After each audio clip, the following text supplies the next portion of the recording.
Brought to you by Agilus Diagnostics.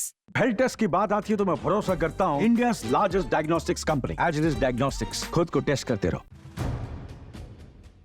Ashok Chavan Congress के दिग्गज नेता रहे, सीएम और प्रदेश अध्यक्ष भी बनाए गए, लेकिन लोकसभा चुनाव से पहले बीजेपी ज्वाइन कर ली। कहा जाता है कि आदर्श सोसाइटी घोटाले में फंसे अशोक चव्हाण ने कांग्रेस हाईकमान ने कहा कि मैं जेल नहीं जाना चाहता।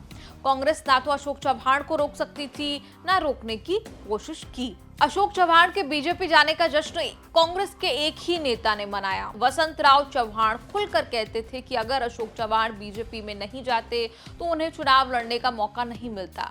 2024 के लोकसभा चुनाव में कांग्रेस के टिकट पर चुनाव लड़े अशोक चव्हाण के गढ़ में बीजेपी को हराकर कांग्रेस को वापस लौटा दिया नांदेड़ का गढ़। दुर्भाग्य ऐसा कि चुनाव जीतने के फौरन बाद 26 अगस्त को वसंतराव चव्हाण का निधन हो गया। अब नांदेड़ की लोकसभा सीट पर कराया जा रहा है उपचुनाव। 20 नवंबर को वोटिंग होगी, 23 नवंबर को नतीजे घोषित होंगे। कांग्रेस के सामने बड़ा सवाल यह है कि वसंतराव चव्हाण के जाने के बाद नांदेड़ की कमान किसे सौंपी जाए। महाराष्ट्र कांग्रेस ने वसंतराव के बेटे रविंद्र चव्हाण का नाम दिया है।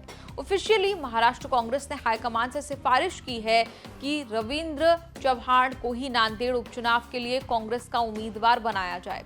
नांदेड़ इसलिए भी अहम हो गया कि एक साथ विधानसभा और लोकसभा चुनाव होने वाले हैं। वसंतराव के जाने से नांदेड़ में कांग्रेस को 6 महीने में डबल झटका लगा। कहा जाता है कि नांदेड़ में अशोक चव्हाण का सिक्का चलता है। फरवरी में जब अशोक चव्हाण बीजेपी गए तो ज्यादातर कांग्रेस नेताओं को ले गए थे। लोकसभा चुनाव के लिए कांग्रेस को उम्मीदवार नहीं मिल रहा था। 2009 में निर्दलीय चुनाव जीतने के बाद वसंतराव 2014 में कांग्रेस में आए थे। 2014 और 2019 का विधानसभा जीते थे। 70 साल वसंतराव ही सबसे विकल्प दिखे। वसंतराव ने कांग्रेस हाईकमान का भरोसा जीत लिया। अशोक चव्हाण के बिना कांग्रेस के लिए नांदेड़ जीतकर 2024 वाला धर्म संकट फिर सामने आ गया है। रविंद्र चव्हाण राजनीति में कभी इस तरह से सक्रिय नहीं रहे। पिता के साथ राजनीति की दावेदारी मजबूत इसलिए बन रही है क्योंकि वो वसंतराव के बेटे हैं। वसंतराव को लेकर नांदेड़ की सहानुभूति मिलने के लोभ से टिकट मिलना तय माना जा रहा है। बीजेपी में जाने के बाद गोते लगाते अशोक चव्हाण की राजनीति को किनारा हो गए, राज्यसभा में भेज दिए गए। लेकिन चैलेंज ये है कि नांदेड़ को लेकर प्रेशर बढ़ता जा रहा है।